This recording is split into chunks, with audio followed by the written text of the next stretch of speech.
En lecture rapide, tu peux lire en 45 minutes, 1 heure. Un livre de 200 pages. Quand tu lis un livre, tu vas avec une liste de courses, une liste de questions auxquelles tu cherches des réponses.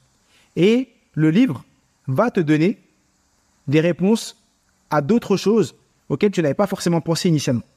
C'est comme si tu disais, ouais, j'ai commencé 2 séries, elles me plaisaient pas. Je les ai arrêtées, donc maintenant, j'ai plus le droit de regarder de séries.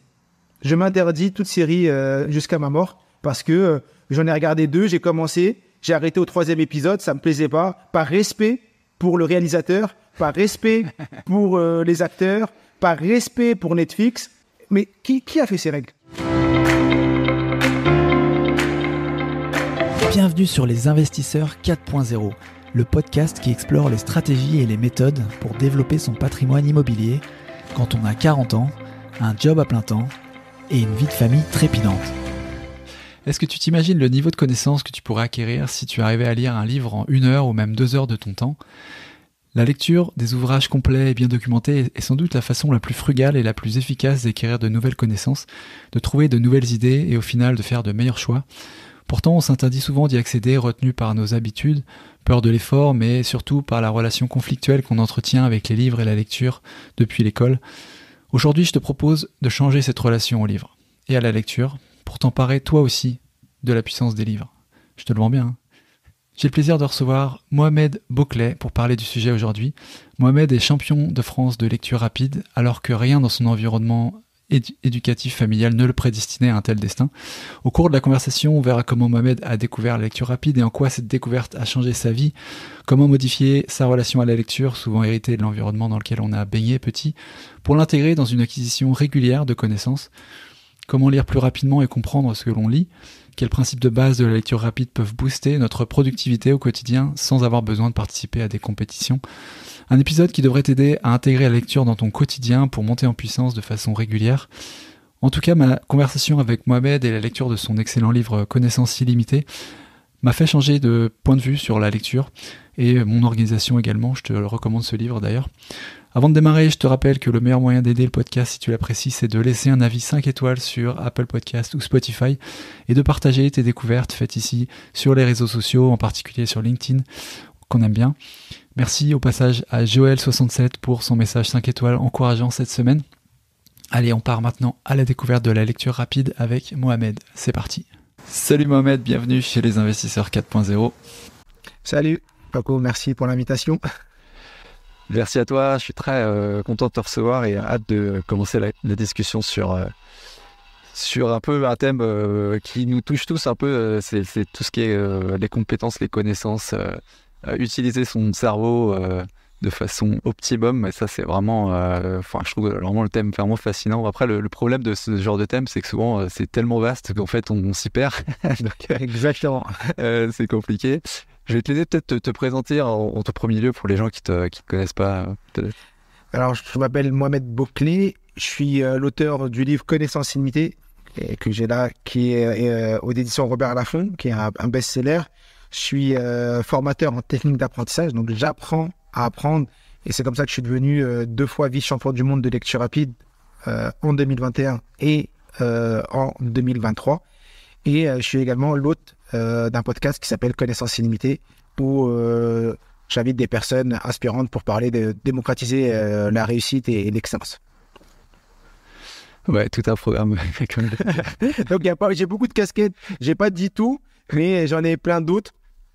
Mais voilà, principalement formateur, auteur et conférencier. Est-ce que tu peux nous emmener un peu sur justement ton parcours, ce qui t'a amené à t'intéresser à ce thème et à te spécialiser justement là-dedans? Ce qui s'est passé, c'est que moi, j'étais pas du tout un élève brillant. J'avais énormément de difficultés scolaires quand j'étais jeune. J'ai grandi à Saint-Ouen dans le 93. Mon père était ouvrier, ma mère femme au foyer, famille avec beaucoup d'enfants, famille nombreuse. J'ai 6 sœurs, je suis le seul garçon. Et pourquoi je mets ce contexte-là, c'est que moi, à l'école, j'avais des grosses difficultés et forcément, ils ne pouvaient pas forcément beaucoup m'aider parce qu'ils ne sont pas allés à l'école. Mes sœurs, elles devaient s'aider elles-mêmes. Donc, tout ça fait que j'ai accumulé beaucoup de retard, j'ai redoublé, je devais aller en SECPA et j'ai beaucoup travaillé. Et c'est à ce moment-là qu'on a détecté également ma dyslexie. Je suis dyslexique, dysorthographié. Et J'avais cette image mentale de je suis bête, je suis pas intelligent, j'y arriverai pas. Et ma seule préoccupation, c'était d'avoir le bac. Je l'ai eu. Et ensuite, j'ai repris les études. J'ai fait un DUT, une école d'ingénieur. Donc moi, j'ai un diplôme d'ingénieur dans le domaine de l'énergie. Et je pensais avoir réussi ma vie parce que je travaillais dans un grand groupe dans le domaine de l'énergie. Mais il me manquait toujours quelque chose. Tu sais que dans les auditeurs que tu as ici, tu as beaucoup d'investisseurs, tu vas avoir pas mal de cadres, de personnes qui sont dans la vie active ou autres. Et moi, j'avais ce travail de cadre parisien où j'allais au matin au boulot, je rentrais le soir, c'était un peu métro, boulot, dodo, ma vie tranquille. Mon schéma, c'était tu vas acheter ta maison, tu vas faire ta routine et c'est bien. Et au fond de moi, je sentais vraiment qu'il me manquait quelque chose. Et surtout, que ce soit au travail ou autre, j'avais toujours cette croyance de « Ah, on va me démasquer. On va se rendre compte que je suis pas intelligent, que en vrai, je suis un imposteur. » J'avais le syndrome de l'imposteur. Sachant que j'étais dyslexique, que je suis dyslexique et j'en parlais pas forcément à ma hiérarchie. Il y a plein de choses comme ça qui font que au niveau de la confiance, c'était pas incroyable. Même pas c'était pas plutôt l'inverse. J'avais pas du tout confiance en moi. Et à un moment, ma femme tombe sur un atelier de lecture rapide. Et moi, quand j'entends ça, elle me dit, ce serait bien que tu y ailles. Moi, je lui dis non, j'irai pas à cet atelier de lecture rapide. Jamais de la vie. Qu'est-ce que je vais faire dans une salle? Je sais pas, je vois derrière toi, tu as plein de livres. Moi, j'ai des livres derrière moi, mais à l'époque, le dernier livre que j'avais lu, c'était pour le bac de français. Donc moi, quand on me dit, va dans un atelier pour lire un dimanche après-midi, et je lui dis, tout sauf ça. Pour moi, le dimanche après-midi, j'ai déjà travaillé toute la semaine, c'est sur mon canapé, Netflix, ou je sais pas, mais tout sauf aller me poser et me mettre à lire des livres. Elle force un peu. Elle me dit si tu verras c'est tout top et j'accepte d'y aller. Et quand j'arrive là-bas, je fais un peu la version un peu longue là. On a un peu de temps mais pour que les gens puissent comprendre, j'arrive là-bas et je tombe sur des personnes super inspirantes.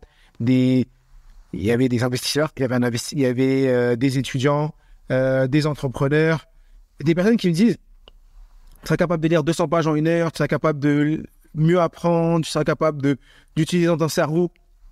Je dis, mais c'est pas possible.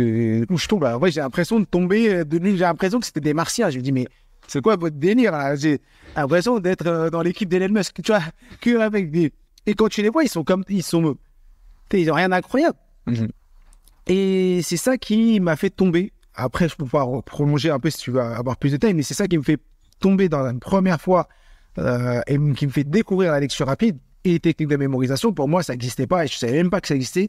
J'étais dans l'incompétence inconsciente. Je ne savais pas que je ne savais pas. Je ne savais même pas que ça existait. Donc, je ne pouvais même pas imaginer être capable de faire ça parce que pour moi, ça n'existait pas. C'était un groupe type genre de passionnés de lecture rapide, c'était une association? C'était quoi? Non. Alors, c'était un groupe de personnes de Montpellier qui s'étaient réunis grâce aux réseaux sociaux, une personne qui aimait bien la lecture, qui avait fait des posts en disant voilà, j'ai une salle, est-ce que ça vous dit, on se réunit, moi je suis un peu formé à la lecture rapide, je vous montre comment ça fonctionne. Et eux, ils avaient fait quelques rencontres comme ça et c'est cette dynamique, un peu comme ce qu'on disait nous en off, le fait de faire toutes les semaines un podcast, le fait de faire toutes les semaines et cette rigueur, cette personne avait cette rigueur de faire ses ateliers les dimanches. Ils postaient sur les réseaux qui faisaient ces ateliers. J'y suis allé. Et quand je suis tombé sur eux, ils avaient tous des profils différents. C'est-à-dire que c'était tous des personnes qui étaient venues chercher la lecture rapide ou les méthodes de mémorisation ou les méthodes de productivité pour les utiliser dans leur quotidien. Il y en a, c'était des étudiants pour aller plus vite au travail. D'autres, il y en avait un, il était retraité, il était gendarme. Quand il est retraité, il avait 35 ans. Mais parce qu'il était gendarme, il a été bien monté. Et après, il avait pris sa retraite à 35. Là, il en avait 37. Et il était devenu conseiller patrimonial. Et il avait beaucoup de lectures à faire, beaucoup de choses à apprendre, être à la page. Et donc, ces outils, ça lui servait à pouvoir lire plus, à apprendre plus pour pouvoir délivrer plus à ses clients. Et donc, ouais, c'est ça les profils des personnes. Ouais, non, c'est intéressant. Le truc que je voulais juste, avant de plonger justement sur ce que tu as fait, etc., et comment tu t'es développé à partir de cette idée, à partir de ce point fort, en fait, tu disais avant que tu n'avais pas confiance en toi dans ton métier. Est-ce qu'il y avait des choses physiquement ou externement, toi, des comportements que les gens avaient avec toi qui te faisaient avoir cette remarque que tu n'avais pas confiance en toi, que tu ne te sentais pas à ta place forcément? Ou est-ce que tu crois que tout ça, c'était purement internalisé, juste parce que tu as toujours eu un petit peu ce complexe peut-être de la culture ou de l'information? Comment c'est passé? Moi, dans un premier temps, c'était principalement interne, parce que c'est quelque chose que j'avais depuis mon enfance. On a ce qu'on appelle l'impuissance apprise. Je ne sais pas si tu vois le concept de l'impuissance apprise. C'est Martin Seligman qui l'a mis en avant avec le test des chiens dans une cage. Ouais, il prend une cage électrifiée, il met un chien à l'intérieur et il envoie régulièrement des décharges. Le chien essaye de sortir de la cage, il n'y arrive pas, parce qu'à chaque fois qu'il essaye de sortir, il se prend des coups de jus de partout, du sol et de la cage. Et ensuite, ce qu'il fait, il prend un deuxième chien et il le met dans une cage électrifiée pour moitié. Ça veut dire qu'il prend la cage, d'un côté, il y a une zone électrifiée, de l'autre côté, il y a une zone non électrifiée. Il met le chien dans la zone électrifiée, il envoie les coups de jus, le chien, il essaye forcément de sortir, et il y a un petit muret qui le sépare, il passe le petit muret, il se met dans la zone non électrifiée. Parce que c'est un chien qui n'était jamais rentré dans une cage. Et là, quand il voit ça, il prend le premier chien qu'il avait initialement, il le remet dans la cage, il le met dans la zone électrifiée, il envoie des décharges, et que fait le chien? Il s'assoit. Il attend que la décharge passe. Parce que la première fois qu'on l'avait mis dans la cage, quand il y avait des décharges, le chien s'asseyait et attendait que ça passe. Parce qu'il avait essayé plein de fois de sortir, il n'y arrivait pas. Alors qu'à quelques centimètres de lui, il aurait pu juste passer le petit muret qui le sépare de la zone non électrifiée et être à l'abri. Et ce qui se passe, c'est que quand tu es enfant et que tu grandis avec cette croyance de t'es bête, t'es pas intelligent, tu n'y arriveras pas, quand on t'a rabâcher que tu n'y arriverais pas et que même les résultats montrent que tu n'y arrives pas ou que tu fais énormément d'efforts et que tu as juste la moyenne, eh ben, tu grandis avec ça. Et donc, à chaque fois que j'ai réussi quelque chose, j'étais en mode syndrome de l'imposteur. J'ai réussi, mais j'ai eu de la chance. J'ai l'impression d'être l'homme avec le plus de chance au monde. J'ai eu de la chance. Non, mais c'est arrivé, c'est parce que j'ai eu de la chance. Et donc, j'ai grandi avec ça. Et quand je suis rentré dans le monde du salariat, j'étais dans un grand groupe dans le domaine de l'énergie, j'avais beaucoup de responsabilités, je gérais des projets à plusieurs millions d'euros, et ben au fond de moi, j'avais l'impression d'être un imposteur. Et j'avais toujours l'impression que ce qui m'arrive, c'est que j'avais de la chance et qu'un jour, on allait me démasquer. Et j'essayais de compenser mes difficultés uniquement par le travail. Donc moi, mon schéma, c'était travaille comme un bourrin, arrive très tôt au bureau, repart très tard du bureau, faisant plus que les autres pour montrer que tu es au bon endroit. Mais ça, après, ce schéma de métro, boulot, dodo, il n'est pas viable. Il n'est pas viable sur le long terme. Donc, il y avait un côté ça, et c'est vrai que dans le monde du travail, à l'école, j'ai pu, quand j'étais jeune, ou même en école d'ingénieur, où j'ai fait de l'alternance, j'ai eu des tuteurs qui étaient très compliqués, j'ai pu avoir des moments, des remarques désobligeantes hautes qui ont pu tâcher ma confiance, mais dans le monde du travail, les gens ont toujours été bienveillants. Donc, j'ai pas eu droit à des managers au travail qui viennent me faire des remarques. Non, parce que je bossais à fond. Et en vrai, c'était plus un travail interne sur lequel je devais évoluer et que j'avais pas. J'avais pas fait parce que je gardais cette impuissance apprise. J'étais, pour moi, le petit Mohamed. Alors que le Mohamed de 30 ans, c'est pas le Mohamed de 20 ans ou de 10 ans. Et pour les personnes qui nous écoutent, s'il y en a qui aujourd'hui ont un schéma et pensent ne pas être bon dans telle ou telle chose, ne pas réussir telle ou telle chose, il faut se dire que la personne que vous êtes aujourd'hui, c'est pas la personne que vous étiez il y a 5 ans, 10 ans, 15 ans, ou même il y a 2 mois. Même. Et donc, on évolue avec le temps et il faut accepter de se dire oui, j'évolue, donc je peux faire des choses que j'arrivais pas avant, maintenant je peux le faire. Et je peux essayer de le faire. Tu peux nous raconter un peu ta transformation depuis cette rencontre avec le groupe de lecture rapide et puis jusqu'à aujourd'hui, en fait? Comment c'est passé? Je suis 2 personnes différentes. C'est-à-dire que moi, j'ai découvert la lecture rapide en février 2019. Je le dis tout, donc ça fait pas énormément de temps, ça fait 4 ans et demi. Donc vraiment très récent pour moi, à mon échelle. Je me suis énormément formé. Je me suis mis à appliquer ça dans mon travail. Et donc, ce qui me permettait de faire en une demi-journée ce que je faisais en une journée avant. C'est-à-dire que ce soit les méthodes de gestion du temps, de lecture efficace, d'organisation, me permettaient d'en faire 2 fois plus en 2 fois moins de temps.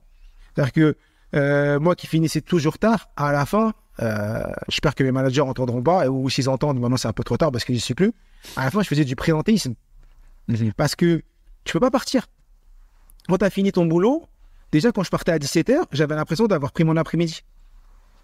Mais moi, ce que je faisais, c'est que j'arrivais à 8h, à 17h, je partais tous les jours. Et un jour, mon chef, il me dit, Mohamed, mais tu pars plus. Tu sais, j'ai l'impression que tu en as tu mets le frein à main. Je dis, ouais, mais je mets le frein à main, mais j'en fais déjà plus que tous les autres. Parce qu'on me donnait des missions transverses, on me donnait plus de missions, je les faisais, et je finissais parce que j'organisais très bien mon temps. J'organisais mieux mon temps, j'étais plus efficace, j'allais à l'essentiel, et ça te permet de faire en 3-4 heures ce que tu faisais en 8 heures. Parce que moi, je passais pas 4 heures à ma pause café, je passais pas 2 heures au repas, je commençais pas mes journées à 10 heures. Il y a plein de choses comme ça qui font que tu peux être plus efficace. Donc déjà, dans la vie de salariat, dans mon salariat, ça a changé énormément de choses. Ensuite, j'ai créé une association où j'ai commencé à partager ça, parce que j'ai ressenti le besoin de ne pas le garder et de commencer à le partager. Et j'ai fait ça pendant toute l'année 2020. Il y a eu le Covid.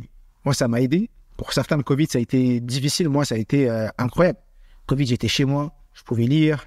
Je pouvais apprendre. J'étais vraiment dans ma bulle.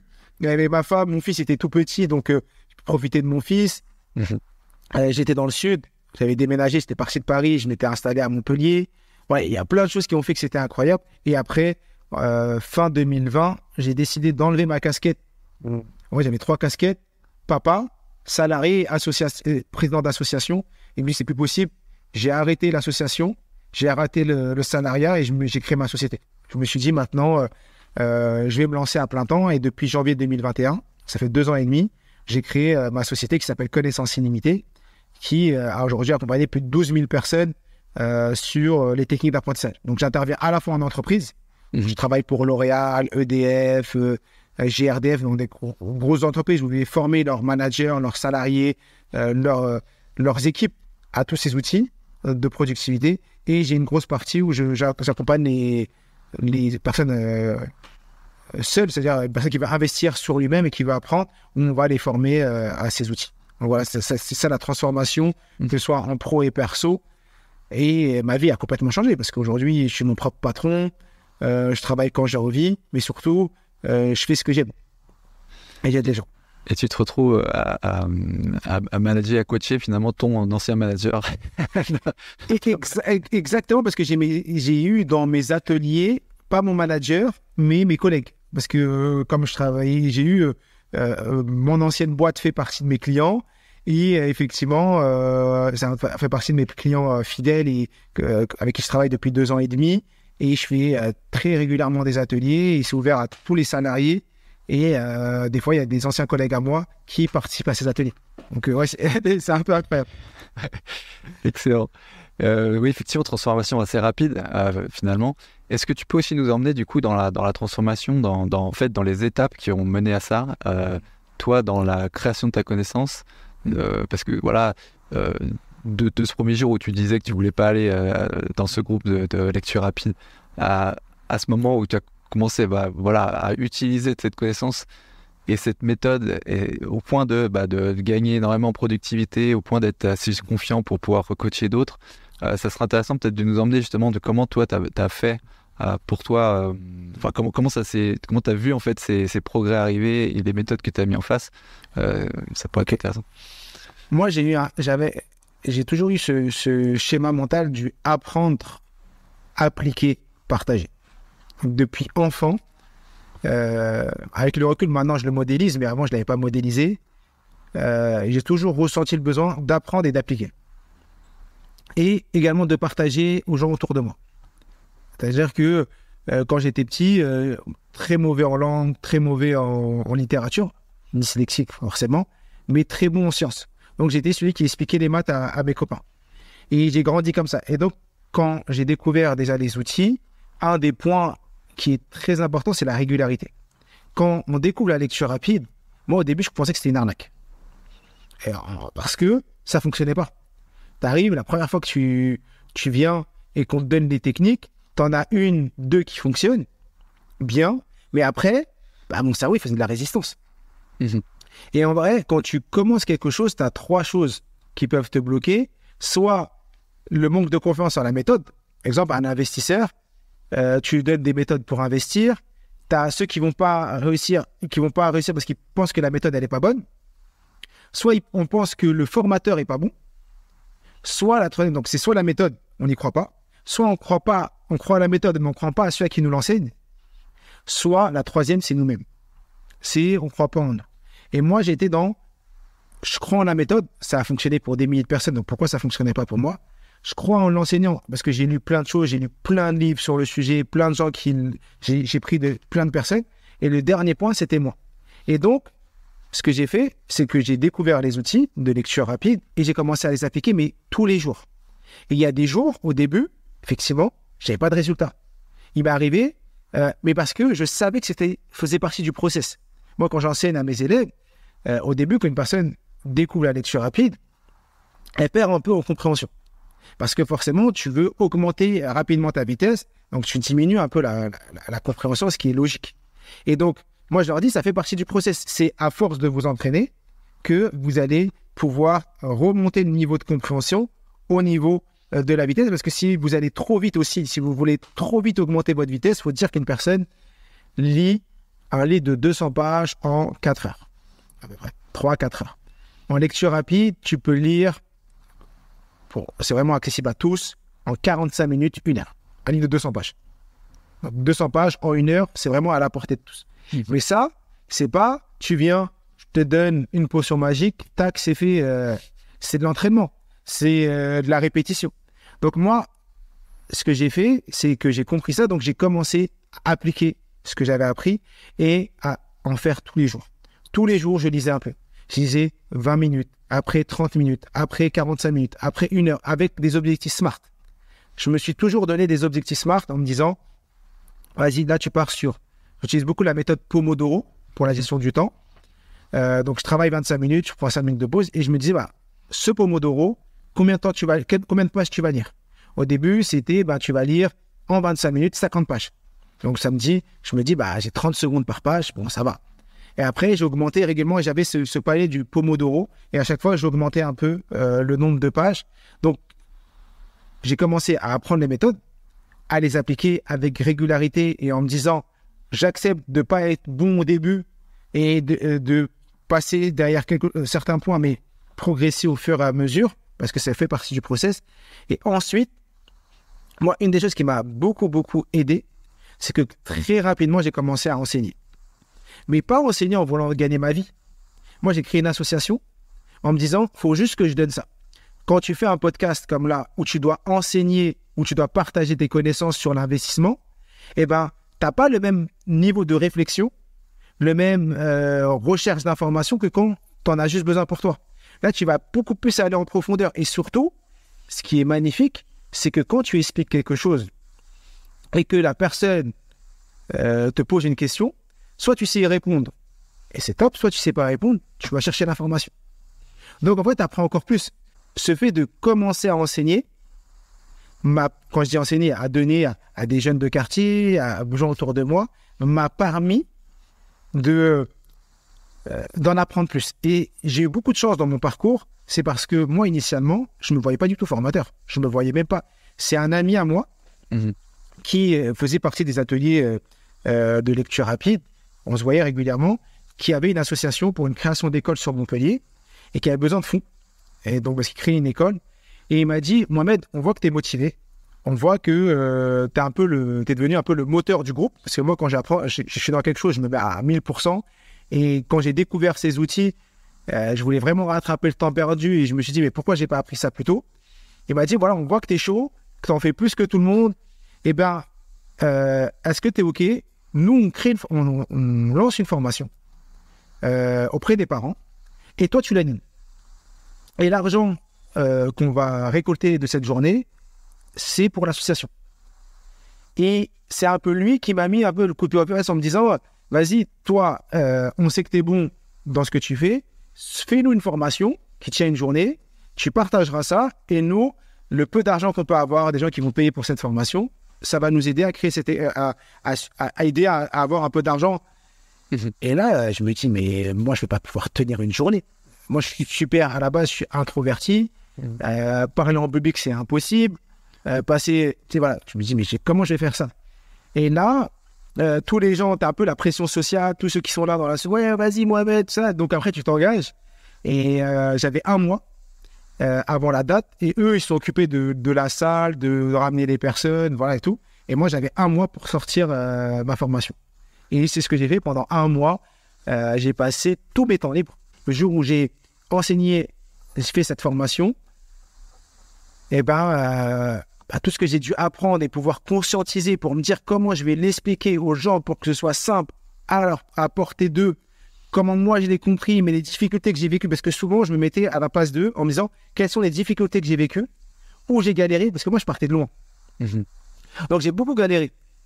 Et donc, ça me permettait de conscientiser les galères que j'avais eues pour leur permettre de ne pas avoir ces galères-là. Et c'est ça qui a fait que la journée, elle s'est super bien passée. J'ai reproduit ça une 2e fois, une 3e fois. Et après, c'est à ce moment-là que j'ai créé ma propre association. C'est après ça que j'ai créé ma propre association.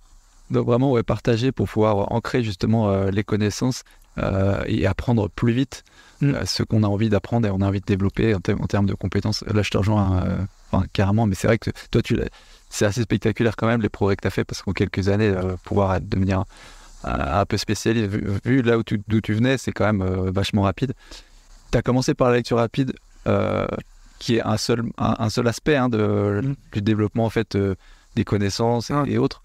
Tu dirais que c'est un bon conseil, ça, de commencer là-dessus et en quoi pourquoi pas commencer plutôt par d'autres techniques, par exemple de mémorisation ou autre Alors, il y a moi, aujourd'hui, j'enseigne 4 choses. La lecture efficace, la lecture rapide. Mais dans la lecture rapide, il n'y a pas que la lecture, c'est l'état d'esprit. Parce que le premier frein de l'apprenant, c'est le mental. J'y pense, c'est pas arrivé. La concentration. Et ensuite, la lecture rapide. Il y a la mémorisation. Comment mieux mémoriser, retenir. Et il y a la prise de notes, la carte mentale, le mind mapping. Et il y a également la gestion du temps. La gestion du temps, en vrai, elle est dans les 4. Effectivement, dans mon cas de figure, j'ai commencé par la lecture rapide, ou du moins, quand je dis j'ai commencé par ces 3 aspects qui étaient l'état d'esprit, la concentration et la lecture. En vrai, les 3 vont ensemble. Parce que si tu n'as pas l'état d'esprit, on va dire, je ne connais pas très bien le monde de l'investissement, mais je pense qu'un bon investisseur, c'est un investisseur qui a un bon mental. Parce que tu peux avoir les meilleures stratégies d'investissement. Si tu n'as pas le bon mental pour savoir sortir au bon moment, ou rentrer au bon moment, ou te dire, voilà, là, je galère, mais j'y vais quand même, ou pas, tu vas peut-être faire un bon coup, mais si tu veux tenir sur le long terme, c'est le mental qui va te faire tenir. Je dis ça, je ne sais pas, peut-être que tu peux me confirmer ou pas, mais il y a un aspect état d'esprit, confiance en soi, analyse des chiffres, mais il y a un aspect, j'y vais, je crois... Ouais, non, complètement. Et pour répondre donner un peu plus de contexte, les gens qui écoutent, sont effectivement investisseurs, mais il y a aussi beaucoup de gens qui veulent se lancer, qui ne sont pas encore lancés. Ils sont un peu dans la même situation peut-être que toi au démarrage, salariés, intéressés, veulent commencer à créer soit un side business, soit des revenus alternatifs avec l'immobilier ou avec autres, commencer à faire grossir un peu son Patreon, mais de façon intelligente, encore une fois. Donc il y a plein d'aspects dans ce que tu viens de dire qui sont, à mon avis, très intéressants et applicables pour ces gens-là, pour moi y compris en fait, que ce soit l'organisation justement pour gagner en productivité, lire, comprendre les connaissances, les assimiler rapidement et durablement, tu vois. Il y a énormément de cas d'usage possibles avec ce genre de compétences, donc exactement. Et donc moi j'ai commencé par travailler sur mon état d'esprit, la concentration, parce qu'un des premiers freins du lecteur, c'est que j'arrive pas à me concentrer. En vrai, quand je lis, je fais des sorties de lecture, je pense à autre chose, je suis pas présent, et la compréhension. Et donc, j'ai commencé par ça, et effectivement, pour moi, c'est ce qui m'a mis dans le bas. Parce que, à force de lire des livres, j'ai commencé à comprendre que je connaissais rien. Plus tu apprends, plus tu te rends compte que tu connais rien. Tu te rends compte que tu en connais vraiment moins.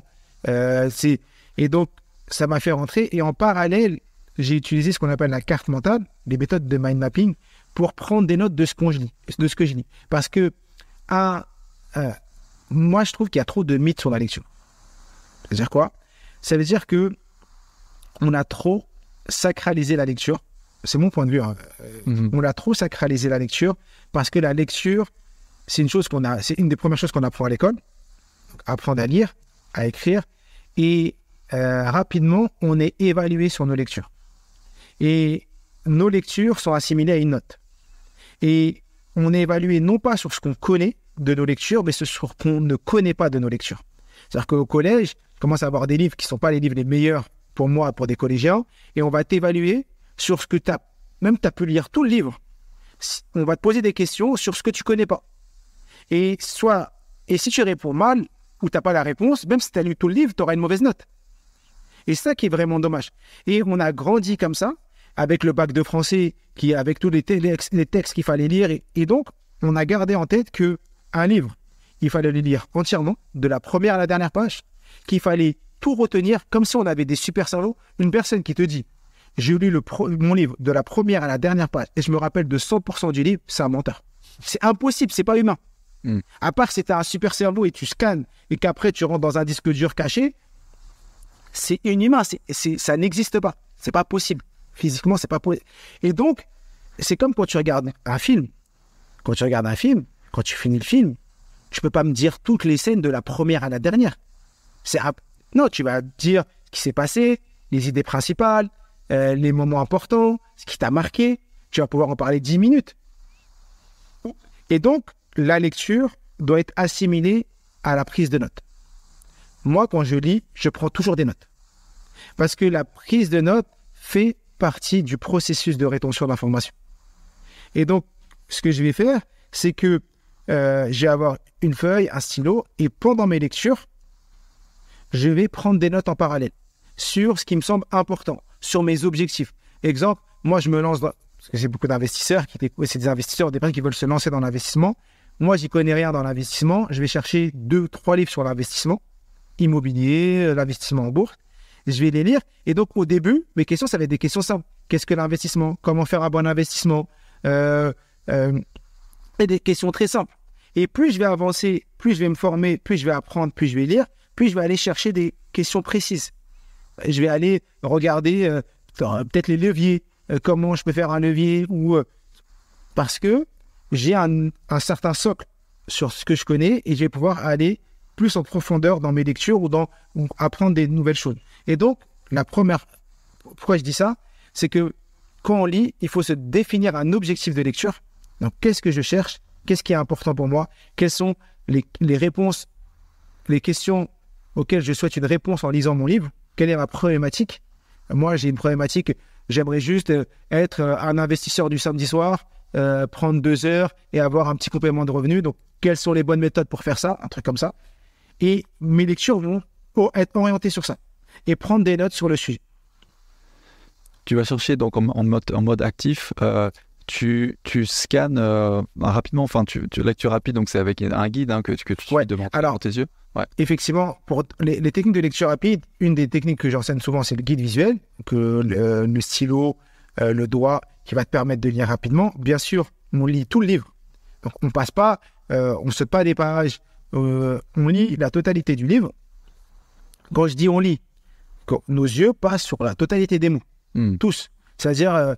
je vais prendre mon guide visuel et je vais passer à chaque fois sur chaque ligne et je vais avancer de cette manière sur chacune des lignes pour lire mon livre dans sa globalité, toujours en ayant donc le guide visuel. Il y a aussi les marges imaginaires.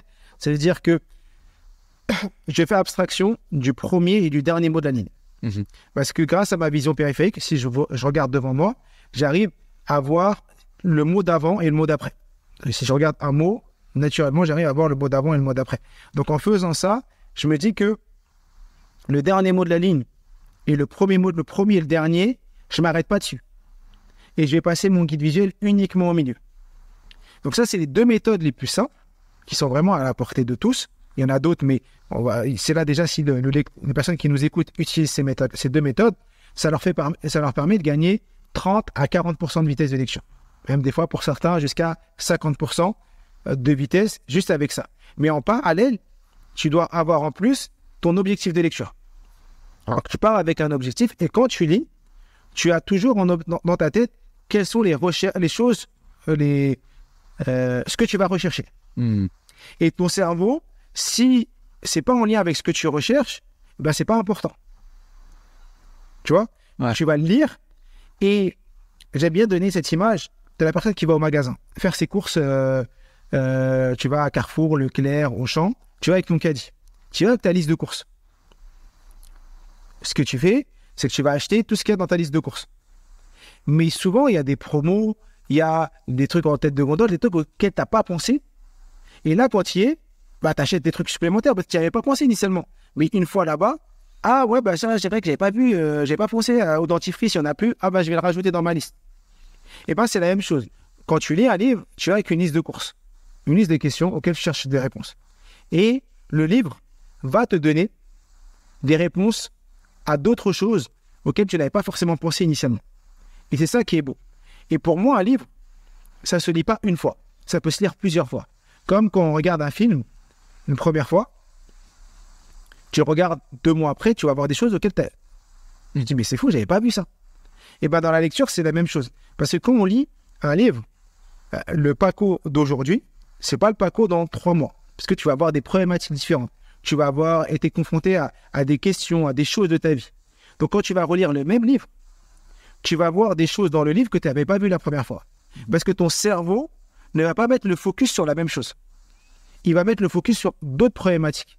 Et donc moi, je me dis, un livre de 200 pages, je préfère le lire en 45 minutes qu'en 4 heures, ou en 5 heures, ou en 1 mois, pour certains.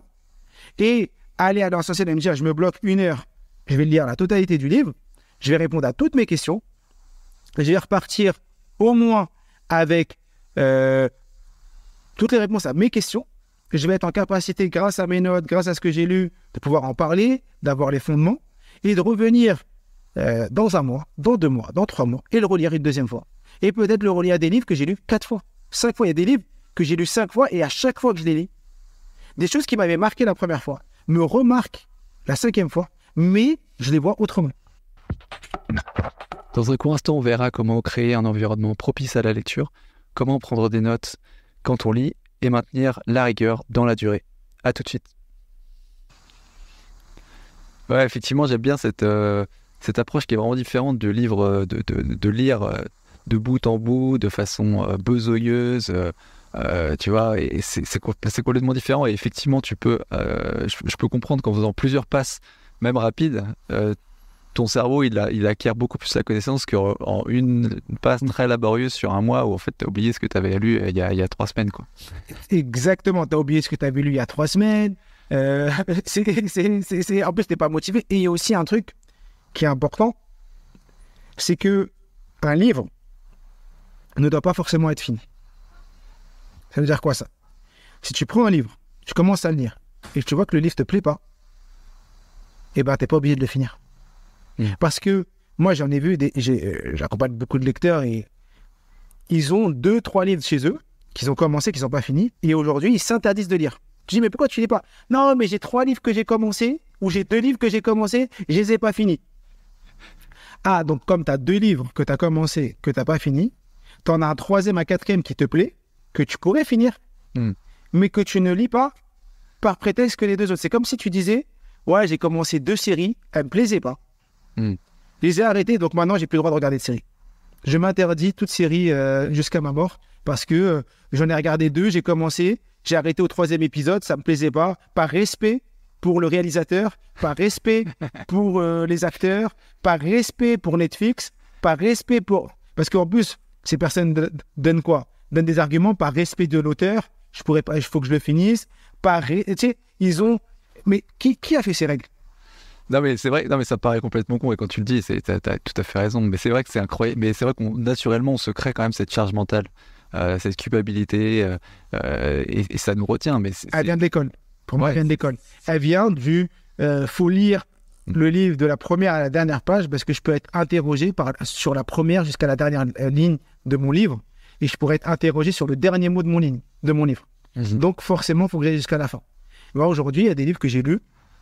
J'arrive à la 50e page, 100e des fois. Et je trouve, en vrai, je kiffe pas. J'apprends rien. Ça me plaît pas. Ça me donne pas envie. C'est d'un côté, quoi. Ouais.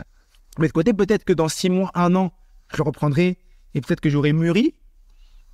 Parce que, ou que là, il y a une problématique là qui me correspond plus, donc je vais y aller. Mais à date, ça ne me va pas. Donc, je ne l'ai pas.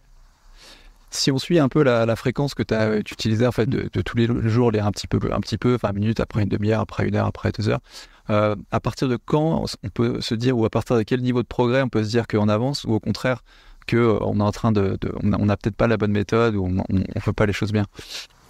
Alors, déjà, je donne jamais de date fixe dans mes formations quand j'en parle, parce qu'on est tous différents. C'est-à-dire que toi, qui es un lecteur, je vois, tu as plein de livres autour de toi, peut-être que tu es un lecteur et que tu lis régulièrement, tu iras peut-être plus vite, et quasiment sûr, qu'une personne qui est comme moi, peut-être, qui au début, quand je me suis lancé, je partais de loin. Donc déjà, on est différents. Donc ça, c'est un point. Mais comme les gens aiment bien quand même avoir des chiffres, moi, je sais que dans ma formation, à la fin, les participants ont un programme d'entraînement sur 12 jours. Où pendant 12 jours, je leur demande de lire 1 heure par jour, avec des exercices spécifiques. Parce que on dit que tu inities, c'est pas tu ancres pas, tu inities, tu commences une démarche à partir d'une 10, 12, 15 jours de quelque chose de régulier. Donc, ensuite, très rapidement, tu peux avoir tes premiers résultats. C'est-à-dire que très rapidement, tu peux faire plus 20, plus 30, plus 40% de vitesse, en fonction d'où tu pars. Forcément, quand tu pars de très loin, c'est plus facile. Quand tu pars à 250 mots minute, c'est plus facile d'arriver à 250, 300 quand tu pars déjà à 500. Forcément, quand tu commences déjà très haut, plus difficile de faire un x2 quand tu pars de très bas. Donc, très rapidement, moi, je sais quand je fais des formations, en une journée, à la fin de la journée, tout le monde a progressé. Tout le monde a augmenté sa vitesse de lecture. Il n'y a pas une personne qui n'augmente pas. Et maintenant, la difficulté, ou pas forcément la difficulté, mais ce qui va se passer, ça va être la régularité de l'entraînement pour passer ce plateau, augmenter réellement et garder ta compréhension. Parce que, malheureusement, on vit dans une société de résultats, ou je ne sais pas comment dire ça. Les gens veulent vite avoir des chiffres. Et donc, ils vont vite se préoccuper de la vitesse, essayer de faire vite passer à 600, 700, 1000 mots par minute, et au détriment de la compréhension. Donc moi, je suis plutôt en disant, tu peux très rapidement faire passer de 200 à 400. Après, tu stagnes à 400 pour remonter la compréhension au même niveau, ou avoir le même niveau de compréhension. Et après, tu remontes, en vrai, tu augmentes la vitesse, la compréhension. La vitesse, la compréhension, et en vrai, les deux vont ensemble. Alors, pour répondre à ta question, parce que je me suis perdu un peu dans tout ce que tu as dit, mais là, pour répondre à ta question, dans mon cas de figure, moi, il m'a fallu quelques jours pour avoir mes premiers résultats, qui étaient quand même significatifs. Parce que je partais tellement loin, je partais de 120 mots par minute. Donc, j'aurais été vraiment bas. Rapidement, je suis arrivé à 250, 300, 350. Et après, quand je suis arrivé à mes 350, 400, 300, 350, là, il m'a fallu plusieurs jours, même plusieurs semaines, quasiment de lecture régulière pour vraiment voir que j'avais bien augmenté, que j'avais dépassé la barre des 500. Et après, une fois que tu arrives à la barre des 500, je pense que la barre des 500, 600, c'est à la portée de tous. Après, moi, je suis rentré dans un entraînement particulier pour les championnats, parce que je voulais faire de la compétition. Et aujourd'hui, en compétition, ma meilleure performance a été 2000 mots par minute. C'est ma meilleure performance, mais je le mets toujours, même quand je fais mes plateaux et tout, je le dis, c'est parce que c'était en compétition qui avait plusieurs mois, même années d'entraînement derrière, et que j'étais matrixé pour ça. J'étais focus sur c'est pas, moi aujourd'hui, quand je lis un livre de 200 pages, encore en 45 minutes, 1 heure. Alors que je peux le lire en 17 minutes, en compétition. Mais je vois pas, c'est pas mon but de lire un livre de 200 pages en 17 minutes tous les jours. Il n'y a pas d'intérêt. Parce que là, aujourd'hui, je le lis, en 45 minutes, 1 heure, en fonction de le livre s'il me plaît pas, ce que j'ai envie de retenir, des notes que je prends, et tout. Ouais, ce qui est déjà énorme, parce que un livre, ça veut dire un livre par jour, clairement. 45 minutes, je pense qu'on peut le trouver dans la journée. C'est 2 pomodoro. Moi, je me donne deux fois par... Je travaille beaucoup en pomodoro, que ce soit au travail, dans mon quotidien. Et je me donne 2 pomodoro pour lire un livre. Donc 2 fois 25 minutes, ça fait 50 minutes. Avec 25 minutes, une petite pause au milieu. Je bois, tac, et je repars sur 25 minutes. Yes. Et sur les conditions, tu prends des notes, quand tu disais que tu prends des notes en mind mapping, est-ce que tu prends, parce que tu peux aussi avoir la tentation d'écrire trop, parce que tu vois, encore une fois, combien tu écris, pareil, sur les surlignements, tu vois, est-ce que tu surlignes très bonne question. Moi, donc, effectivement, je prends des notes, et ce que j'enseigne à mes élèves, c'est que, pour le ça m'a fait rire, concernant le fait de surligner, j'ai vu des personnes en formation venir avec des livres. Leur livre, c'était un livre multicolore. Donc, chaque page, tu as du vert, du jaune, du bleu. Mais ouais, ça ne sert plus à rien. Quand tu surlignes, tu dois te dire, je vais surligner 5, 6 trucs dans mon livre. 7 éléments importants. Mais pas chaque page. C'est chaque phrase. Après, si sur chaque page, tu t'arrêtes. En vrai, il y a trop. Donc, tu dois te dire, non, je vais vraiment chercher le nectar. Et effectivement, quand c'est un nouveau domaine, tout est important. En fait, il y a une notion qui s'appelle le coût du savoir. Le coût du savoir, il y a le coût financier et le coût en temps. Au début, quand tu te lances dans un nouveau domaine, le coût du savoir est vraiment pas cher. Je me lance dans l'investissement, je vais lire un livre sur l'investissement. Tout ce que je vais lire, c'est du nouveau. Donc, je fais que apprendre. Et après, tu arrives à un niveau où le coût du savoir est de plus en plus cher. Des fois, tu vas lire un livre entier pour une seule phrase qui t'aura marqué. Peut-être tu vas aller à un séminaire tout un week-end que tu auras payé 1 500 € pour ressortir qu'avec une seule pépite. Alors que l'autre qui a payé 1 500 €, il a l'impression qu'il est en surcharge mentale. Mais c'est le coût du savoir. Donc, effectivement, au début, sur un nouveau domaine, tu vas avoir tendance à beaucoup surligner. Tout ça, ça va te renvoyer à quoi? À tes objectifs. Moi, je vais surligner par rapport à l'objectif de lecture que je me suis donné. Qu'est-ce que je souhaite apprendre aujourd'hui? Et un objectif de lecture peut évoluer. Sur le même livre, tu peux avoir, dans ta première lecture, un objectif de lecture, et dans ta 4e lecture, ou dans ta 3e, parce que tu relis une 3e fois le livre, un autre objectif de lecture. Et donc, venir sur d'autres choses. Ensuite, la prise de notes. Moi, souvent on me pose cette question, oui, mais quand je prends des notes, ça me ralentit. Ben oui, alors, mais ton objectif, c'est quand même de retenir ce que tu lis et d'avoir des informations avec toi. Donc, moi, je préconise la prise de notes pendant la lecture pour répondre à nos questions.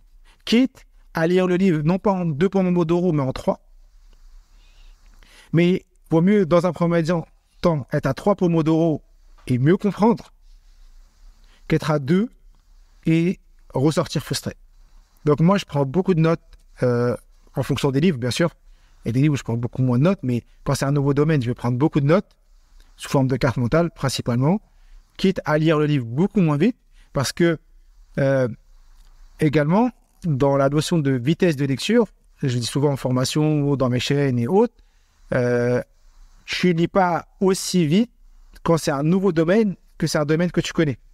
Si moi, demain, je dois lire sur le codage informatique ou sur un domaine médical, bah, je lirai beaucoup moins vite que si je lis sur la pédagogie, le développement personnel ou autre.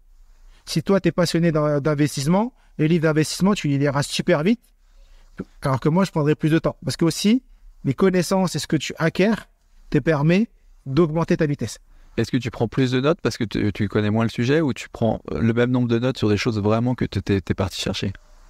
Alors, pourquoi quand je dis je prends plus de notes sur un nouveau sujet? Parce que je vais avoir plus de questions sur un nouveau sujet. Je vais avoir plus d'objectifs, plus de questions, ou du moins des questions un peu plus bateaux qui vont me faire prendre plus de notes. Mais pour moi, une note, c'est une page. Tu vois. Une page de notes maximum. C'est un A4 pour les cartes mentales. Sur un domaine que je connais déjà, des fois, je vais lire un livre entier, je vais rien écrire.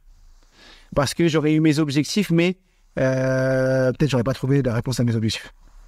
Et donc en carte mentale, donc on est sur une page A4 en paysage et avec centré où en fait il y a des ramifications plutôt que de gauche à droite, quoi. Voilà, exactement. Une page avec au milieu un cœur de carte, des branches sur lesquelles on met des mots et des images principalement. Moi, quand je prends mes notes en lecture et autres, là, j'ai rien sur mon bureau, mais quand je prends des notes en lecture et autres, je fais ça au stylo 4 couleurs, ou des fois, je fais même ça juste avec le stylo noir, parce que je suis en mode rapide. Et après, des fois, j'ai envie de faire des belles cartes mentales, où là, je vais sortir les feutres, les crayons de couleur et tout, mais ça, c'est plus rare aujourd'hui. C'est des feuilles volantes que tu conserves quand même derrière. Est-ce que Oui. Comment tu les retraites après, je sais pas, une semaine, un mois après? Est-ce que tu en utilises Souvent, pour te rappeler justement ce que tu as lu? Comment tu travailles? souvent, je prends la feuille et je la mets dans le livre. Ok. Et ça veut dire que quand j'ai envie de reprendre mon livre, je reprends ma carte mentale. Et moi, j'ai des petites cartes mentales dans certains livres. Ok. Du coup, les Kindle pour toi, c'est pas. Mais ça, c'est pas un problème. Parce qu'aujourd'hui, quand tu voyages, tu peux pas avoir une valise de livres. Quand tu es en voyage ou autre, tu peux prendre tes notes sur ton téléphone. Tu peux, sinon, tu as une feuille et tu prends tes notes sur ta feuille. Tu peux même sur les Kindle, en PDF, tu peux surligner. Tu peux des fois surligner certains passages. Tu peux mettre des annotations. Donc après, c'est à nous de s'adapter en fonction de la configuration dans laquelle on est.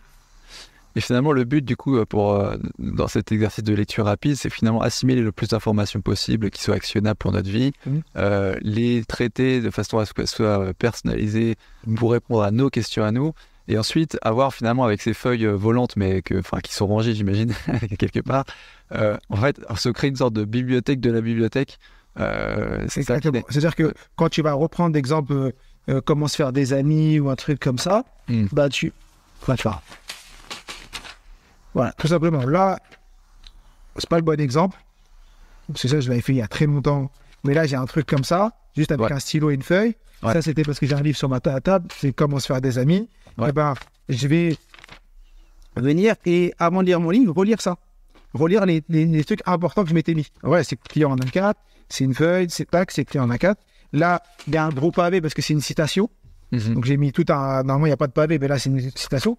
Donc là, il n'y a rien d'artistique. C'est vraiment le cœur de carte, les branches, j'ai mis des mots. Et ce que je vais faire, c'est qu'avant de lire si j'ai envie de le relire dans mon livre, je vais relire mes notes et me donner mes autres objectifs. Ou des fois, j'ai envie d'une piqûre de rappel sur ce livre, je vais lire mes notes. Et je vais lire juste ça, et après le remettre dans mon livre, et voilà. D'accord. Je sais pas si c'est clair. Si, non, mais en fait, c'est parce que du coup, juste pratiquement, en fait, c'est une feuille volante, mais que tu ranges dans ton livre. Quand tu as un livre, quand tu as un Kindle, tu peux pas le mettre dans le Kindle. Oui. Il faut juste avoir des sortes de classeurs. Enfin, ça, c'est après l'organisation de chacun. Mais l'idée, en tout cas, de base, je comprends. Ouais, tu peux le faire comme ça. Après, là, parce que moi, j'étais sur une prise de notes sous forme de carte mentale. Maintenant, si tu es sur répondre à des questions et tu veux répondre à tes questions, tu peux être sur une prise de notes informatique. Tu veux dire que tu peux avoir ton téléphone ou la partie notes. Et là, après, tu te fais un dossier avec des notes linéaires. Personnellement, je préfère la carte mentale.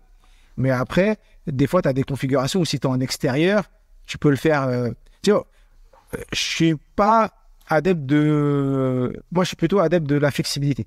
C'est-à-dire, parce que quand tu te mets des règles trop strictes, tu n'arrives pas à les tenir.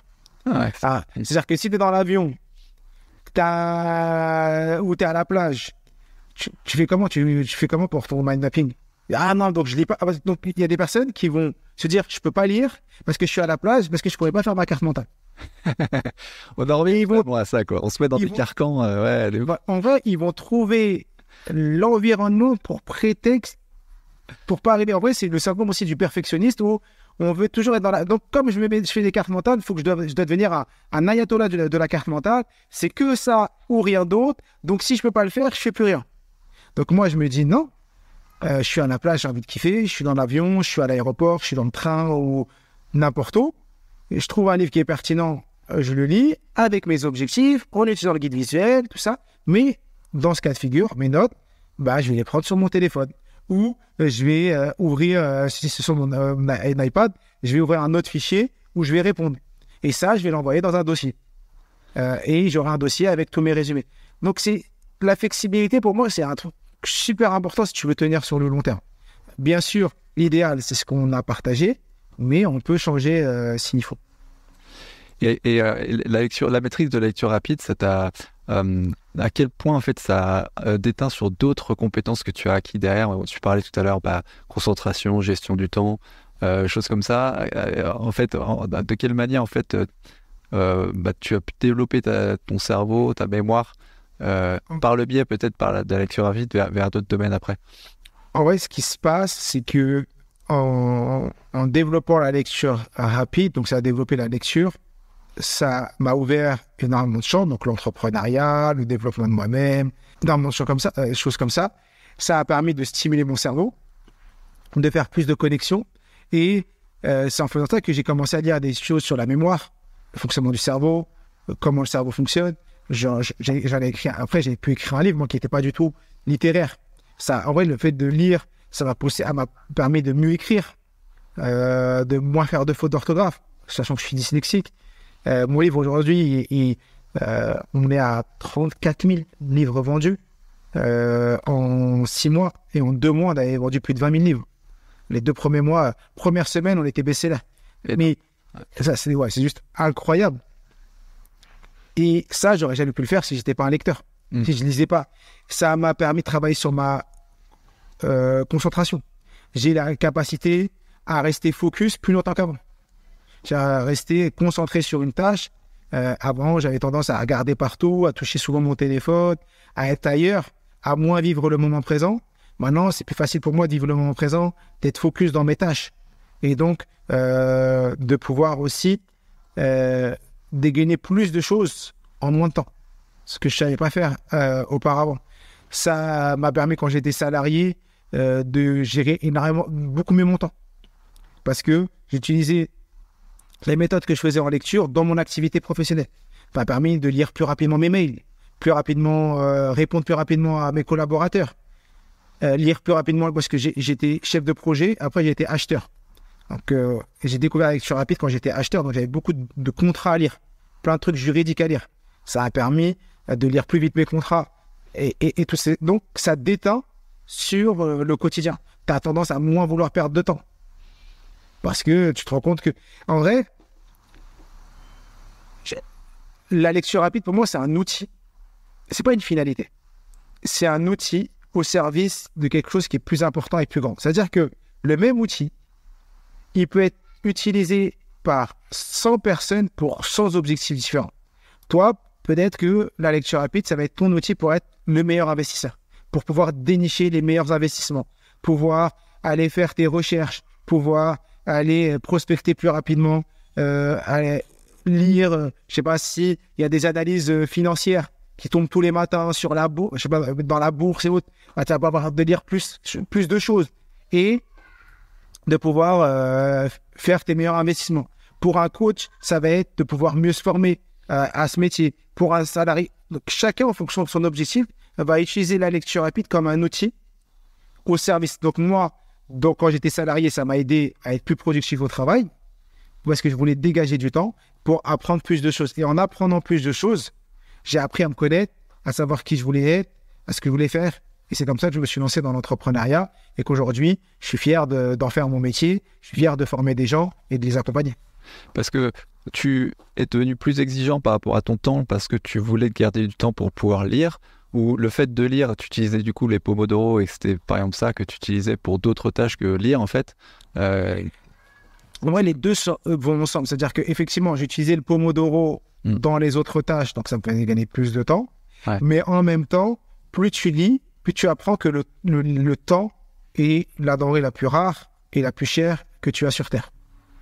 Parce que t'es investisseur, tu perds 1 000 euros, 1 million d'euros, tu peux te refaire. Tout dépend de combien tu as d'argent et tout. Tu as perdu une journée, cette journée, tu ne la retrouves pas. Elle est passée. Bien sûr, on la perd différemment et ça dépend de ce que tu veux faire de ce temps. Je ne dis pas qu'on doit toujours être en train de courir, mais je dis juste qu'aujourd'hui, c'est à force de lire et de voir ce que les gens arrivaient à faire de leur temps que je me suis dit, mais en vrai, Mohamed, tu perds ton temps. Donc, tu peux faire plus de choses. Ouais. En fait, tu as acquis plus de connaissances à travers des livres, mais c'est plus la technique et la rigueur, la discipline qui étaient liées, qui était nécessaire pour pouvoir justement digérer cette connaissance et mettre en place ces méthodes qui t'a fait réfléchir plus que juste sur l'aspect technique à l'aspect du temps et à le voir différemment et après c'est un peu... Exactement, et ça revient à exactement ce qu'on a dit au début. Apprendre, appliquer, partager. En vrai, j'ai appris et tout ce que j'apprenais, c'est de l'appliquer. Je n'ai pas tout appliqué bien, j'ai pas tout appliqué vite, mais j'ai essayé d'appliquer. Et quand tu lis, tu apprends des choses, quand tu les appliques, eh ben, naturellement, tu es dans le développement de toi-même. Tu es dans le développement de... En vrai, tous les jours, tu es un peu mieux et tu seras... En vrai, la perfection, ça n'existe pas. Être la meilleure version de soi-même, ça n'existe pas parce qu'on est toujours en train d'évoluer. Mais tu peux toujours être mieux que la veille. Et donc, j'ai appris à me dire, tous les jours, j'essaie d'être mieux que la veille, à être meilleur. Et c'est ça qui a fait que ça a littéralement changé mon quotidien. Qu'est-ce que tu vois pour les gens qui peut-être que tu accompagnes et qui suivent la méthode et qui progressent, quelles sont les choses qui font que non seulement ils progressent, mais ensuite ils maintiennent en fait le système d'organisation notamment ou de rigueur en fait dans la durée, tu vois. Dans la durée. Et je vais me répéter un peu parce que des fois c'est des choses qu'on entend, mais malheureusement les gens ne prennent pas conscience de ça. Et une phrase que je disais tout à l'heure, j'étais avec un ami et il disait « Nous sommes ce que nous faisons de manière répétée, l'excellence n'est donc pas une action mais une habitude. » Et cette phrase, elle est d'Aristote. Et franchement, cette phrase, elle est super importante. Si tu la médites bien, nous sommes ce que nous faisons de manière répétée, l'excellence n'est donc pas une action mais une habitude. Et on pense que l'excellence, c'est une révélation, non, c'est une habitude, c'est de l'entraînement. Et pour tenir sur le long terme, tu as déjà ta vision. Qu'est-ce que tu as envie? Pourquoi tu le fais? Et en vrai, plus tu as une vision claire, plus tu sais où tu veux aller, plus ça va te permettre de tenir sur le long terme. Là, c'est vraiment ce que je dis, c'est pas forcément pour la lecture, mais de manière générale dans tout ce qu'on fait. Exemple, tu as un podcast des investisseurs 4.0. Qu'est-ce qui te fait tenir depuis 3 ans toutes les semaines? Qu'est-ce qui fait que peut-être dans 2 ans, tu seras encore là en train de tourner des podcasts toutes les semaines? Alors qu'il y en a plein qui, au bout d'1 mois, 3 mois, 6 mois, arrêtent parce qu'ils disent « Ah non, mais ça ne fonctionne pas, j'ai d'autres objectifs, je pars ailleurs, je vais voir autre chose. » C'est ta vision. C'est ce que tu as envie de ton podcast. Et dans la vie de tous les jours, c'est la même chose. C'est ta vision, ta mission qui te pousse. Et donc, quand tu as une vision claire, ça, c'est un premier point. Ensuite, c'est les habitudes, la régularité. Même quand tu as la flemme, même quand tu n'as pas envie, même quand c'est dur, même quand tu te dis mais pourquoi je fais ça, j'y arrive pas, franchement il n'y a pas de résultat, ça me saoule, et tu le fais quand même. Tu y vas. C'est-à-dire que même quand tu n'as pas envie, tu vois, moi je fais du sport avec un coach 4 fois par semaine. Je me connais, j'ai pris un coach uniquement pour tous les jours où j'ai la flemme. Parce que je sais que sur la durée, je ne pourrais pas tenir. Je me connais. Donc, il y a des fois le matin, parce que moi je m'entraîne le matin, par exemple, je m'entraîne le matin de 7 à 8, le matin tôt. Des matins, j'ai la flemme. Je n'ai pas envie d'y aller. Franchement, j'y vais à reculons, mais j'y vais quand même. Et à la fin, tu es content d'avoir fait ta séance. Parce que pour moi, c'est inconcevable, interdit d'envoyer un message et de dire « Ah non, mais je ne vais pas venir trouver des excuses. » J'ai une parole, j'ai un rendez-vous. Même si j'ai dormi à 2h du matin parce qu'il y a eu un truc, je mets le réveil et j'y vais. Parce que c'est mon mode de fonctionnement. Et cette régularité. Et donc, pour tenir sur le long terme, avoir cet ancrage, cette régularité et ce rendez-vous avec soi-même. Ça veut dire quoi le rendez-vous avec soi-même? On va revenir sur la lecture. Souvent, les gens me disent, j'ai pas le temps de lire. Donc déjà, j'ai pas le temps, c'est que j'ai pas pris le temps. Ça, c'est 2 choses différentes. Ensuite, t'as pas pris le temps. Mais est-ce que tu t'es donné un rendez-vous de lecture? Non. Je me réveille, je dois lire. Je fais travailler, je rentre, je pose mes affaires, je parle à ma femme, mon conjoint, je fais plein de choses, je lirai après. Ensuite, tu vas manger, je lirai après. Après, il est 21h, tu as la flemme, tu as envie de dormir. Je lirai demain. Et donc, si tu as envie d'être un lecteur régulier, il faut que tu places dans ton agenda un rendez-vous de lecture. Et donc, tous les jours, tu te dis, moi, je vais me réveiller 25 minutes plus tôt. Et tous les jours, de 6h30 à 7h, je vais lire 25 minutes. Tous les jours. J'ai pas le temps dans la journée, moi, j'empiète sur mon sommeil. Je vais trouver dans ma journée, à la pause déjeuner, habituellement, je prends 2 heures.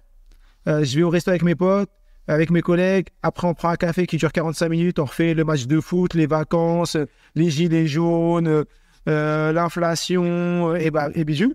Quand ils partent à la cantine, ou quand ils vont manger, moi, je pars 25 minutes après. Donc, ils partent, je vais lire mes 25 minutes au bureau et ensuite, j'irai manger et prendre ma pause café qui sera un peu plus longue. Tu trouves des solutions et tu te trouves un temps pour lire. Pour créer un environnement propice à ça, justement, c'est couper les sources de distraction. Ça veut dire, pour moi, le téléphone en mode avion. Souvent, ce que je fais maintenant quand je travaille, je prends mon téléphone, il est en mode avion et je le mets derrière moi. Comme ça, quand je travaille, j'ai pas... Des fois, tu es en train de travailler et tu as ce petit réflexe de vouloir le prendre juste pour... C'est pas comme une drogue, juste pour pouvoir faire ça. Et après, tu le reposes.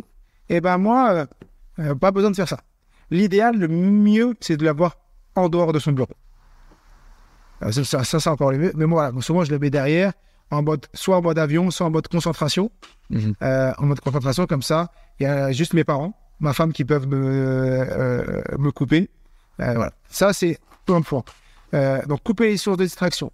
Toujours l'environnement pour la lecture. Pour moi, l'idéal, parce qu'on va rester sur cet aspect-là de lecture, c'est être assis derrière une chaise, derrière un bureau, je veux dire, sur une chaise, derrière un bureau, poser son livre et lire de cette manière. T'envoies un signal à ton cerveau et la lecture est importante pour moi.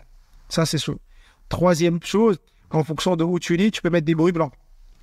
Mettre un casque, utiliser des bruits blancs pour couper le bruit autour de toi. Quatrième chose, lire dans un premier temps des livres sur des thématiques qu'on apprécie. Ça veut dire ne pas commencer, si vous n'êtes pas un lecteur, ne pas commencer à lire un livre sur une thématique ou un truc qui ne vous plaît pas du tout, juste parce que Pierre Péoljac vous a dit que c'était un bon livre. Vous commencez à lire, si ce n'est pas une thématique que vous aimez, ça va vous démotiver. Commencez sur des thématiques que vous aimez.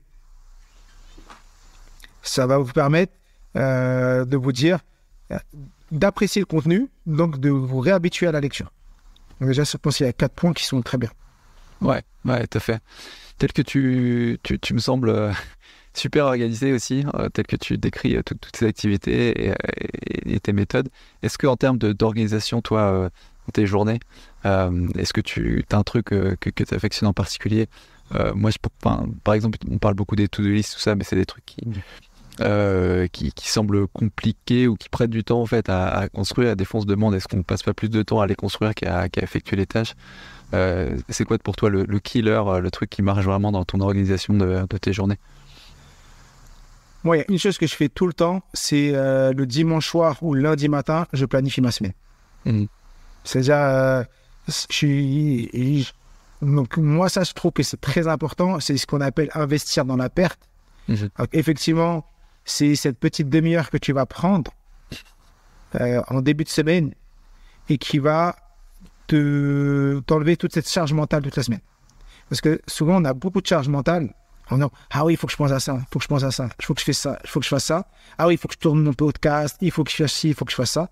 Et donc, le fait de, soit le dimanche soir ou le lundi matin, arriver, se donner ses objectifs de la semaine, juste les objectifs, les 3 cailloux, quand je dis objectifs, s'il y avait que 2 choses à faire cette semaine, ce serait quoi? Et planifier ma semaine en me disant, voilà, dans ma semaine, je vais faire ça, ça, ça, ça, ça. Et mettre les gros cailloux dans mon agenda. Je sais que j'ai mon podcast là, j'ai mon rendez-vous là, j'ai ça. Et là, je pourrais faire ma lecture. Là, j'ai mon projet sur mon livre. Je vais écrire là. Et ça t'enlève énormément de charge mentale. Et ça, c'est une bonne chose. Et un des trucs que moi, j'affectionne énormément, c'est que je délègue beaucoup. J'adore déléguer. C'est-à-dire que moi, tout ce que j'aime pas faire, je délègue. À une assistante Après, moi, j'ai des personnes dans mon équipe. On travaille, j'ai beaucoup de personnes dans mon équipe. Et moi, je délègue énormément. C'est-à-dire que je connais ma valeur et j'estime que tout ce qui est en dessous de ma valeur, je dois le déléguer. C'est-à-dire que moi, en tant que chef d'entreprise, je dois faire que les choses qui sont à forte valeur ajoutée dans ma société. Et les choses que j'aime faire. Après, il y a des choses qui c'est peut-être à moi, mais que j'aime faire, donc je les fais. Mais il y a encore des choses que je fais que je ne devrais plus faire et que je me suis mis dans les choses à arrêter à faire. Mais j'essaye de faire le moins de beaucoup déléguer. Beaucoup déléguer. Yes. Mais j'ai la chance de pouvoir le faire. Tout le monde. Mais des fois, on ne se rend pas compte qu'on peut le déléguer dans notre quotidien. C'est quoi? C'est-à-dire quoi déléguer? Exemple très simple de délégation, les courses. Aujourd'hui, la dernière fois que je suis rentré dans un Leclerc ou un Carrefour ou un truc, je ne sais pas c'était quand. Pour toi, perdre du temps maximal, quoi. Non, mais ça veut dire quoi? Ça veut dire que moi, aujourd'hui, ma femme, elle fait des drives. Quasiment, c'est un drive. La liste, elle est déjà réalisée. Elle fait un drive. Soit on récupère nos enfants, on passe, on récupère notre drive. Soit des fois, on se fait livrer à la maison. Bah, tu te fais livrer, c'est 5 € en plus. Bah, je me dis, combien je coûte? Est-ce que c'est 5 € que je mets dans la liste de courses, dans la livraison, c'est pas une demi-heure ou une heure que je gagne, ou là je suis en train de tourner un podcast avec toi qui permettent de faire connaître ce que je fais. Ou même c'est une heure que je gagne à lire un livre, ou c'est une heure que je gagne à faire du sport, ou c'est une heure que je gagne à passer du temps avec mes enfants. Donc dans la vie de tous les jours, des fois on voit trop la délégation comme il faut être un PDG avec une assistante, des fois, tu as des trucs que tu veux faire, que tu n'as pas envie de faire, ou que tu fais mal, ou que tu vas sur 5euros.com, je crois que ça a changé de nom maintenant, mais tu vas sur 5euros.com, tu as des assistants virtuels, tu as plein de choses qui peuvent être faites par d'autres que toi, contre de l'argent, mais cet argent-là que tu as l'impression de donner, en vrai, c'est un investissement que tu fais pour dégager et faire autre chose, qui a plus de valeur dans ta vie et dans ton quotidien. Sur la partie lecture, effectivement, et connaissance, il y a l'intelligence artificielle. Comment tu t'adaptes, toi, à ça? Comment tu penses que ça peut changer les façons de faire? Est-ce que, du coup... comment est-ce qu'on peut s'adapter, peut-être, pour intégrer la lecture? Est-ce qu'on continue avec des livres physiques? Est-ce qu'on utilise cet outil pour, justement, aller plus vite? Ou c'est une menace? Comment tu vois ça, toi? Moi, je pense que l'homme doit toujours... s'adapter, doit toujours s'adapter à son temps et utiliser la technologie comme une force au service de son objectif et non pas comme une crainte ou une peur. C'est-à-dire que on a l'IA aujourd'hui, mais on avait Google il y a quelques temps. Tu sais, avant, une personne qui avait un doctorat, il devait aller dans une bibliothèque, passer ses journées à prendre des livres, à tous les lire, et le doctorat lui prenait 5 ans, 10 ans parce qu'il avait tant de recherches et tout, ou même nous. Et maintenant, il va sur Google, il y a toute la partie student, et donc tu ressors. Et maintenant, il y a l'IA. Donc, en vrai, j'estime que c'est un outil au service de qui on veut être et où on veut aller. Ça veut dire que aujourd'hui, quand tu veux... Moi, des fois, il y a des scripts de vidéos YouTube. Je vais utiliser ChatGPT pour m'aider à trouver une structure.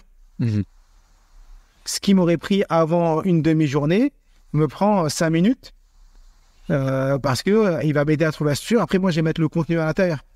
Donc, en vrai, ça te fait gagner du temps. Si toi, tu sais l'utiliser à bon escient et que tu utilises comme une force, ben en vrai, c'est super. Maintenant, concernant le cerveau, est-ce que si on se repose uniquement sur ça, je trouve que c'est pas forcément une bonne chose pour notre cerveau. C'est-à-dire que on le voit aujourd'hui, le téléphone, mais qu'aujourd'hui, les gens ne stockent plus rien dans leur tête, ils mettent tout sur leur téléphone. Dans les notes, les numéros. Avant, on connaissait tous les numéros de téléphone des gens. Maintenant, on ne connaît plus aucun numéro de téléphone.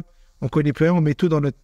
Moi, j'estime que il faut stimuler notre cerveau. Mais maintenant, on va le stimuler avec les choses qu'on aime ou les choses qui sont importantes. Ça veut dire, moi, je le stimule avec la lecture, l'enrichissement, la relation avec les autres, passer du temps et m'enrichir des personnes. C'est comme ça que je m'enrichis. Tant que tu stimules ton cerveau, l'IA est un plus pour toi. Si une personne, elle utilise que l'IA, mais qu'elle ne stimule plus son cerveau, là, ça peut être dangereux. Ouais, je comprends. Donc, c'est de la même façon que quand tu vas sur Internet ou les réseaux ou sur ton téléphone, pour choper soi-disant de l'information. En fait, tu chopes rien, tu scrolls, tu regardes, il y a rien d'actif là-dedans, en fait. Exactement. En vrai, il n'y a rien d'actif là-dedans. Moi, les réseaux et tout, il n'y a rien d'actif. Si tu vas sur Google pour chercher du contenu, bah, tu vas aller, après tu vas tomber sur des blogs, des personnes qui vont proposer, donc tu vas lire plein d'articles. Là, par exemple, ChatGPT ou autre va te faire le résumé de ce qu'il y a déjà dedans. Donc en vrai, ça te fait gagner du temps. Donc toi, en vrai, tu vas pouvoir dégager du temps pour faire d'autres choses. Mais moi, ce qui est important, c'est de me dire que c'est un outil. C'est comme la délégation. C'est en vrai, tu délègues. Ça revient à la délégation. C'est au lieu de déléguer, c'est comme quand tu délègues tes courses ou autre, tu délègues une partie de ton activité à ça. C'est-à-dire que, exemple, et c'est vrai que pour certains métiers, les copywriters, ça fait mal. Ouais, aujourd'hui, un copywriter, s'il n'a pas une vraie valeur ajoutée, il n'est pas très bon. En vrai, ça pousse les gens à être très bons. C'est-à-dire que le petit script, le petit truc que tu as besoin, qui te prenait, tu dois trouver quelqu'un, un copywriter, tu lui dis ce que tu veux, il te prend une demi-journée à faire, tu vas sur ChatGPT, il te le sort tout de suite. Mais si toi, tu as un copywriter en interne, lui, il va faire ça et après, il va venir rajouter cette petite touche, venir faire le truc que l'outil informatique ne sait pas faire ou ne peut pas encore faire.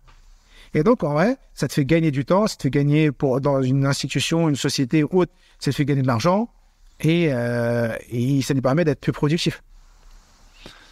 Ouais, oui, justement. Il y a un curseur à placer là en termes de, effectivement, de comment l'utiliser pour faire des trucs qu'on n'a pas, forcément sur lesquels on n'a pas forcément beaucoup de valeur ajoutée ou de compétences, sans se perdre non plus, quoi. C'est pas facile. Moi, je t'avoue, en tant que créateur de contenu, je me pose pas mal la question parce que je me dis aussi, mais c'est peut-être une question un peu plus philosophique, que les gens ont envie d'entendre ma voix et ce que je pense, et c'est compliqué de casser ce petit peu ce lien de confiance. Mais ça, tu vois. Ouais. Parce que moi, je t'ai coupé, vas-y, continue. Non, mais c'était un peu ça l'idée, quoi. Mais oui, et ça ne changera pas. C'est-à-dire que tout ce lien de confiance, il restera, on va entendre ta voix. Mais au exemple, quand tu vas avoir un épisode et si tu dois faire un épisode, exemple, tu peux demander, au lieu de passer 1 heure à réfléchir au titre du podcast, tu peux proposer plein de titres et dire à l'outil, dis-moi c'est lequel le mieux pour toi ou propose-moi 5 autres titres. Donc, tu vois, c'est ces petits trucs-là que lui va te faire, sur lesquels ça va te faire gagner du temps. Et aujourd'hui, j'estime que tout le monde devrait se pencher dessus et l'utiliser aujourd'hui parce que c'est un gain. L'utiliser dans son quotidien, c'est un gain. Mais sans enlever l'aspect humain, sans enlever cet aspect qui pour moi ne changera pas, tu vois. L'aspect humain, relation et autres. Non, c'est top. Ouais. Est-ce que tu auras des ressources à proposer aux gens qui veulent aller plus loin, peut-être sur, en particulier la lecture rapide, des choses... tout simplement mon livre. On commence par là, ouais, carrément. Oui, Mohamed, alors mon livre c'est Connaissance illimitée aux éditions Robert Laffont. On le retrouve partout. Ouais. Vraiment partout. Toutes les Fnac, Amazon, Cultura, Leclerc, dans les aéroports, les gares. Donc il est vraiment partout. Donc ça c'est un livre. Après, moi je conseille beaucoup les livres de Tony Buzan. J'ai pas de nom parce qu'il y en a plein. Donc je vais pas donner de nom forcément. Vous tapez Tony Buzan sur Amazon et vous allez avoir plein de livres sur la mémoire, le carte mentale, la lecture rapide. Ça, c'est si on veut être sur de l'anglais. Et c'est en français, mais c'est un anglais qui fait ça. Et en France, pour moi, le numéro 1 de la lecture, c'est Richaudot. C'est lecture rapide Richaudot. C'est lui qui a démocratisé au niveau français la lecture rapide il y a plus de 30 ans, 40 ans, avec toutes les études qu'il a fait. Donc, c'est les livres de Richaudot. Tony Buzan, Richaudot et Mohamed Bouclé. Et une allumette, un guide visuel, et c'est parti, quoi. Ouais, un guide visuel, les marges et surtout la régularité, le rendez-vous. En vrai, si on devait résumer, c'est être régulier, avoir un rendez-vous, lire tous les jours 25 minutes, bien définir ses objectifs de lecture, prendre des notes pendant la lecture et répondre à ces questions et utiliser le guide visuel et les marges. Je pense que si vous mettez tout ça en place, ne serait-ce que pendant 2 semaines, je suis sûr que vous allez avoir énormément de résultats. Et je serais content d'avoir des messages de personnes qui ont mis ça en place et qui me disent je viens de finir mon premier livre, je viens d'avancer, je viens de faire ci. Et vous pouvez m'écrire sur Instagram, LinkedIn. Je suis sur ces deux réseaux, principalement sur ces deux réseaux. Ouais, c'est ce que j'allais te demander. Donc, pour te joindre, c'est plutôt Insta et LinkedIn, quoi. Ok. Ouais, Insta et LinkedIn, c'est Mohamed Bouclé. Et sur mon site mohamedbouclé.com également, il y a la rubrique information, on peut me contacter là-bas. Ça marche. Bon, on va faire un challenge pour les auditeurs, justement. Et au bout de 15 jours, on demandera aux gens qui ont bien fait leur devoir de nous reporter leurs résultats. Ça serait cool. Yes. Et hâte de voir les résultats, là. Super. Mohamed, merci beaucoup pour ton temps. C'était top. Merci à toi. 1h22 déjà. Waouh. Ouais, ça filait. Et je te dis à très bientôt. C'était très, très inspirant, en tout cas. Ok. Merci encore pour l'invitation et à très vite. À plus. Ciao, ciao. Voilà, c'est tout pour aujourd'hui. J'espère que cet épisode t'a plu. Faites-toi un investisseur un peu mieux informé. Si c'est le cas, n'hésite pas à partager ce podcast avec ton entourage et à lui mettre une évaluation 5 étoiles sur Apple Podcasts ou Podchaser. Ça permet de le faire monter dans les classements et de me donner la motivation pour t'offrir toujours le meilleur contenu. Voilà, merci beaucoup encore pour ton soutien et une très bonne fin de semaine à toi. Ciao!